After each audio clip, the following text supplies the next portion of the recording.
Meron daw latest na son. Nako. Meron tayong breaking news pala. Ito yung sinasabi ko Ayan, na. yan, ha? oo. Kasi bukas nga po ay special session na. Ano ba, Jen? Special session ng Senado. Itinatawag ng Pangulo yan. Itinatawag. Yes. Dahil may mga mahalagang mga panukala na dapat daw maaprobahan. Yan. At maagad na maipatupad. Mm.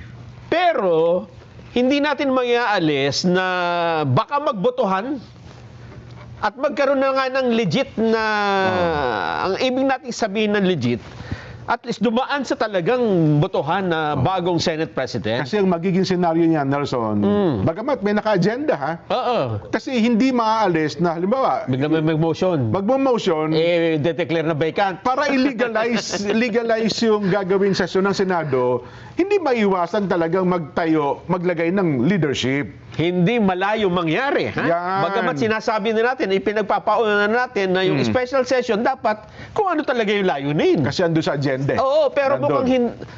mukhang hindi ho talaga ang agenda ay yun lang ang pinapalabas. Oo. Pero ang talagang agenda, magpalit ng liderato. Yan. Alam mo ba na mayroong dalawang pangyayari sa araw na ito na iisipin mo talaga na ay mangyayari talaga. May kaugnayan doon. Oo.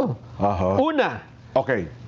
nag-file ang Cayetano Black sa Supreme Court Okay. ng petisyon. Kasi nga ang estado ngayon, so, Oo. 12 pa rin. Alanganin, di ba? Yan, oo. Dito ay kanilang hinihingi na ang ilabas ay hindi kasi kompleto ito ha. Oo. Kung ano talaga yung hinihingi, ang gusto niya ay status quo. Anti-order. Oo, Magpalabas ng status quo anti-order ng Supreme Court. Ibig sabihin, kung sino yung dating Senate President. walang pagbabago. Ayun. Napapanig yun sa Cayetano Group. Ayun. Yan, oo. Ayan na, di ba? Oo. So, kung ito ay dedesisyonan ng Supreme Court, halimbawa, desisyonan nila ito, Ano yan? Urgent motion ba yan? So, pwedeng mag-desisyon kagad? sabihin na natin sa Biyernes, desisyonan. Yan, oo. Napakabilis noon, ha? Yan, oo. Bagamat hindi ako naniniwala madedesisyonan ng ganung kadali dahil siyempre bibigyan ng 10 araw yung kabila, magkomento. Pagkukomento kasi ang respondent yan, yung another 12 sa kabilang side. Hindi, mga isang buwan ang pinakamabilis niyan. Kung susundin natin yung kalendaryo siguro. Na? Oo.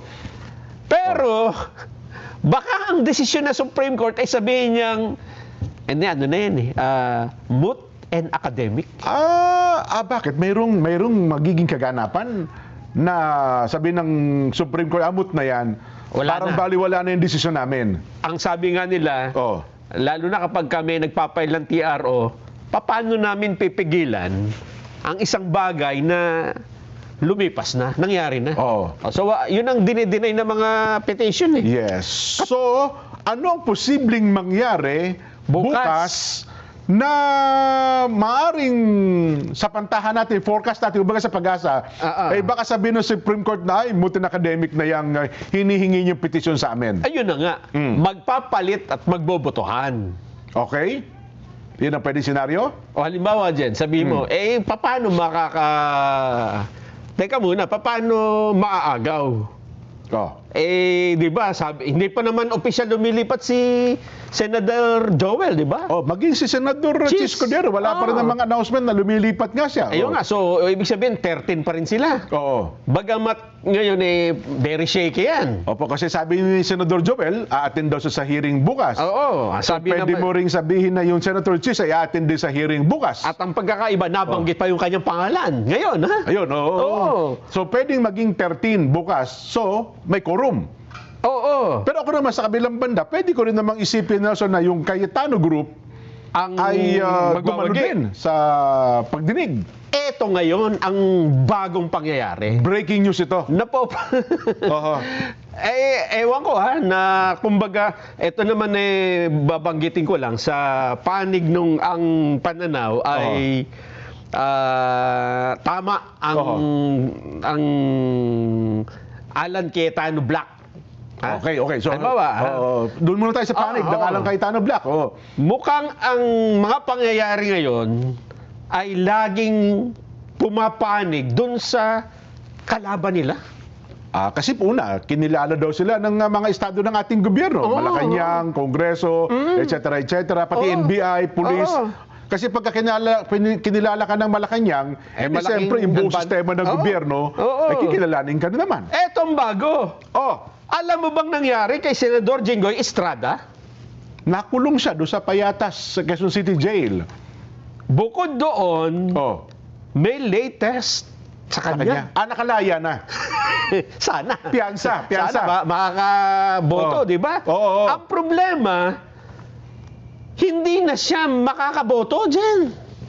Hindi siya makakalabas doon sa hindi sa payagan ng Zoom meeting. Kahit pa mag-zoom siya, hindi na siya papayagang bumoto. Alam mo kung bakit? Bakit? Kasi siya po ay pinatawa na ng Sandigan Bayan ng 90 days preventive suspension. Na! Ganon! 90 days? Apakahaba no, 3 buwan. So ano ang magiging epekto nito sa kanyang pagiging senador? Kapag ka preventive suspension ka, hindi ka makakaganap ng trabaho mo bilang senador. So technically, bibilangin ba ang mga senador na 23 yan at yung- hindi po 24? Iyan yung kanilang sinasabi ng mga nakakaraan, di ba? Yun ang contention, oo. Hindi pa nga siya suspendido, sinasabi, hindi na pwede si Jinggoy. Oo. Ano na yan, suspendido na eh. Oo. Ang sabi naman ni Jinggoy, anong suspendido? Nakapile pa ako Senador pa rin ako eh. Hinihiring pa eh. Oo. Sabi siguro ng Sandigan Bayan, sige na, para huwag kayong magkatalo-talo, suspended ka na ng 90 days. So nagpalabas ng suspension ngayon ng Sandigan Bayan. Oo. Suspended na si senador, suspended siya as senator. As senator, siyempre yun yung posisyon niya eh. So ano ang nakikita mo kung bakit biglang naglabas ng suspension order ang Sandigan Bayan laban kay Senador Jinggoy Estrada? Isa lang nakikita ko. Oho. Napakaswerte Napakaswerte ng ng Gatchalian Black. Kasi lahat ng kapalaran, Oho. kung kapalaran man nating maituturing yan, Ay, siyempre. pumapabor sa kanya. Ewan ko lang, Jen, ha? Kasi may nagsasabi sa amin na hindi man totoo yung kapalaran na yun eh. Ganoon. Alam mo ang totoo? Oh. Pilitin mong mangyari. Oo, kasi sabi nga nila, di ba? If there's a will, there's a way. Oho. Ayan, kaya siguro dadaan sa pilit. Kasi iba rin talaga pagkakakampi mo ang naman. Malacanang. Oo, diba? oo, oo. Lahat ng bagay magagawa nila. Pero anyway, kapangyarihan nga ang tawag eh, di ba? Oo. Yun ang pero sa iwan ko lang kung ano maging epekto nito sa taong bayan. Ano ha? Oo. Ano ang basa ng ating mga kababayan sa pangyayari ito? So, kung technically 23 na lang, so bukas kahit na 12 lang, sabihin na natin, hindi umattend Senador Joel. 12 lang sa panig ng mga Gatchalian group ang dumalo, quorum pa rin yun, no? Kasi magiging bilang mo na lamang ngayon, 23, 50%, 11.5. 11.5. Yung isa medyo mataba doon. Doon siya yung point. 11.5. So kung 12, ay may quorum. Kung dadalo pa po si Senador Joel Villanueva, magiging 13. So magiging legitimate na ngayon ang leadership ng Senado sa panig ng Gatchalian group. At sinong makakapigil dyan? Oho. Diba? Sabihin man nila na, hindi, tututulan nyo ng mga, siyempre, hindi magwawalang kibo yung Oho. Cayetano Black. Sigurado, mag-oppose yan. Pero sino makakapigil? Diba? Well, kung sasabihin nilang, let's divide the house. Nako. Diba? Ayun na nga, botohan na yan. Botohan, hindi naman pwedeng mag-walk out yung Cayetano group. Lalo sila nawala ng bilang. Kasi kung matitira halimbawa ay 12 o 13, Ipipilit na nila yung yung quorum na 11 or 12. so kung magbobotohan ng Senate President ay 50% plus 1, lamang na yung 13. Labas. Kahit pa sabihin natin 12. No, kahit 12. Kahit 12, Oo. magiging legitimate yung pagiging Senate President ni Senator Win. At mawawalang kabuluhan Yun. itong ipinail na petisyon ng Cayetano Black sa Supreme Court. Kaya nasabi mo magiging mutin academic na yan. Yes. Kung gano'n naman ang mangyayari. Kasi parang ang nangyayari ngayon, mga babayan, parang karera, di ba? Oho. Kaya sabi nila, kaya ito maghihiring dapat ngayon, ay para bago magkapalitan, at least Oho. merong pinakahuling hearing ang Blue Ribbon. Kasi alam nila talaga, sabi nga nila, panahon lang naman talaga makapagsasabi, talaga namang mapapaltan sila. Oo. Alam din naman nila, no? Pero Jen, ito naman ang magiging komplikasyon. Ano? Pagka pinilit nila bukas yan, Kasi batay sa resolusyon ng Sandigan Bayan, Okay. may merong, ano bang tawag doon? Kolatilya ba ang tawag doon? Oh yes, may kulatilya. Ano ba oh. yung sabihin ng kolatilya? Collateral. Pasubali. Oho. Eto binasa ko yung resolution ng Sandigan Bayan. Ayan, no? Oh. Maikli lang eh. Kasi usually sa Sandigan Bayan, ng mga tatlong hukom yun eh. Oo. Baka may dissenting opinion. Ay, Pero hindi. Ito yung mismong kulatilya mismo ng desisyon. In a resolution Okay. dated June 16, bagong-bago. Oo. Siguro pagkapal ni Senator Cayetano, ginawa naman. Sa araw na ito mismo. Dated June 16, 2026, the Second Division of the Sandigan Bayan ordered the preventive suspension of Senador Jose Jinggoy Pimentel Ejercito Estrada. Ay, alam to. Mahaba pala ng pangalan ng Senador Jinggoy, no? In connection with criminal case number, for violation of Section 3E, RA 3019, as amended. Okay. The disposition or the dispositive portion of the resolution reads, nagpalabas pa pala sila ng ng summarized version. Aha. Accordingly, ito na yung dispositive portion. Okay. In view of the foregoing, this court hereby orders the suspension pendente lite of accused Senador Jose Jinggoy P. Ejercito Estrada from his present position. Aha. Nilinaw pa dyan eh. Bilang senador, As Senator of the Republic of the Philippines. Ayun, so talagang tinukoy, ano? And from any other public office which he may now or hereafter be holding. Okay. For a period of 90 days from receipt of this resolution. Okay. Pero ito na yung karugtong. Aha. Dito na ang pagtatalo. Which shall take effect Na ito ay magkakaroon ng epekto o bisa o bisa, upon the finality of this resolution. ganun. So, Okay. ano ibig sabihin? Pagka naging final na yung resolusyong ito, Aha. kailan ang finality? Hindi ba final yung decision nila ng second division? Siguro, hindi, siguro baka bibigyan niya ng pagkakataong mag-motion for reconsideration. Ganun. Di ba? Magpapile ng... So, sabihin, sa araw na ito, hindi pa effective. Yun ang pwede niya sabihin. Teka, muna, hindi niyo ako pwedeng sabihin, hindi niyo pwedeng itanggalin muna si Jinggoy. Hindi agad pwede suspended. Hindi pa naman sinabing effective immediately. Di ba?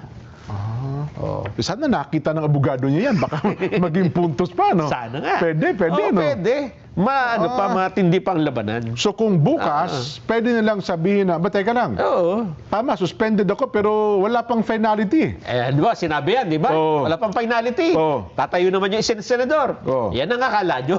Eto, may bago. Talagang masalimuot. Kaya naging final po yan, kagabi. Yan ang sinasabi. Talagang masalimuot ang mga pangyayari, Naku po no? naman, no? Paano? So, mag-antabay tayo. Tabay tayo. Mukhang matindi po ang labanan. Sabi nga nila dito ay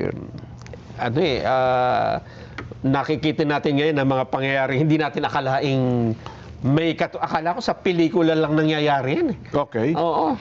Sa tunay na buhay pala ay pwede mangyari na anong tawag doon? Pasan ko ang daigdig. Ang bilis magpasya ng mga, mga pangyayari ang bilis, ito. Akala natin, kinakailangan pang due process yan, mga gano'n, gugulong pa ang justisya, pero dahil nga sa ganitong mga pangyayari, yun. Kaya, hindi mo masisi mga sundalo. Di ba? Mas marami pa nauna yung kaso nila nga. Di ba? At mukhang baka sabi nila, baka mauna pa kami makulong kaysa sa pinaparatangan namin At baka mauna pa silang masentensyahan dyan. Di ba? Pati sentensya. Yun ang mahirap. So, ang aabangan natin bukas, bago talakayin yung mga inihain doon sa special session, kaya hiniling yon, may mga nakapending na batas, pending na mga panukalang batas na dapat may pasa yung dalawang sundalo na dapat daw ay ma-promote. Pero bago nga yun maganap, siyempre, ay yung legitimacy muna ng Senate leadership ang tutugunan. Sana wag muna nilang kaagad na Yun ang ibungan, di ba? Oho. Kasi magiging halatang-halata naman masyado. Medyo, Ganun ba? pakipot ng kaunti. Hindi, kasi baka mamaya, kung hindi pa nila sasagutin yung legitimacy, Bigla mag-blue ribbon na naman. mag-question na naman tayo doon sa baka maging dahilan pa ng di ba, ng petisyon nyo sa taas-taas ang hukuman. Kaya kung itong araw na ito, inabangan ninyo, lalo na yung bukas. Ayan. Yan ang abangan nating higit yung mangyayari bukas. At mula ngayong gabing ito, Oho. hindi natin alam baka may mga biglaan na namang mga hindi natin inaasahan, mga kakaibang pangyayari sa ating panahon. Yun. Nako. Anyway, sige, maghihintay pa ng finality. Oh, yun nga. Oo. Ito, final na. Merong bago May na mas naman. matindi. May humabol pa po. Naku pa, yan ang sinasabi natin. Ito ano yan? talaga, magkakaalaman ng bilang kasi tapos may desisyon na ito. May mga precedent na ito. Jurisprudence. May mga jurisprudence na po ito. Bakit? Ano yung sinasabi mo? Sapagkat ipinahayag po ngayon at kinukumpirma ng kanyang tanggapan na si Senator Mark Villar Ano nangyari kay Senator Villar? ay nasa ibayong dagat. Ikaw rin nabigla. Nasa ibayong dagat. Di ba ang discussion noon, pagka nasa ibayong dagat, hindi mo pwedeng ibilang. Wala kang tag doon. Mayroon silang termino Yung hindi, wala kang puwersa. Basta yun yung nasa ibayong dagat kayo, ay hindi kayo ibibilang sa numero. Members. So, official number ng senators. At tanggalin na natin yung finality sa limbawa, di ba? So, Villar, wala na. Nasa abroad Jinggoy, suspended. 22 na nga. 22 na lang. Kaya yung 12, nangyari yung yung Abilino versus Cuenco decision. Sabi nila, ganun pala gusto nyo, ha? Sige, Mark Villar, mag-abroad ka. Ayan. Sinasabi natin. Pero ang sabi dito, Jen, for personal reason. Yes. Pero kung kay personal, kay hindi. Ang isang pinag-uusapan niya, nasa abroad siya. Hindi siya kasali. Sa jurisprudence, hindi siya kasama sa bilang. Nako. Ng bilangan ng mga senador. Yan ang sinasabi natin. So, alam niyo na po ang mangyayari bukas. So, mas naniniwala na tayo ngayon na talagang, if there's a will, there's a way. Ha? Yeah. Kung ako sa grupo na Cayetano, dadalo ko sa hearing. Magdebate tayo. Di ba? Pwede. Mag-anong tawag doon? Filibuster na lang yung mga senador, mga kasama niya senador. Di ba? Bago kayo mag-desisyon, magkakaalaman tayo muna. Pagdebatihan natin ito. Di ba? May stress ka talaga.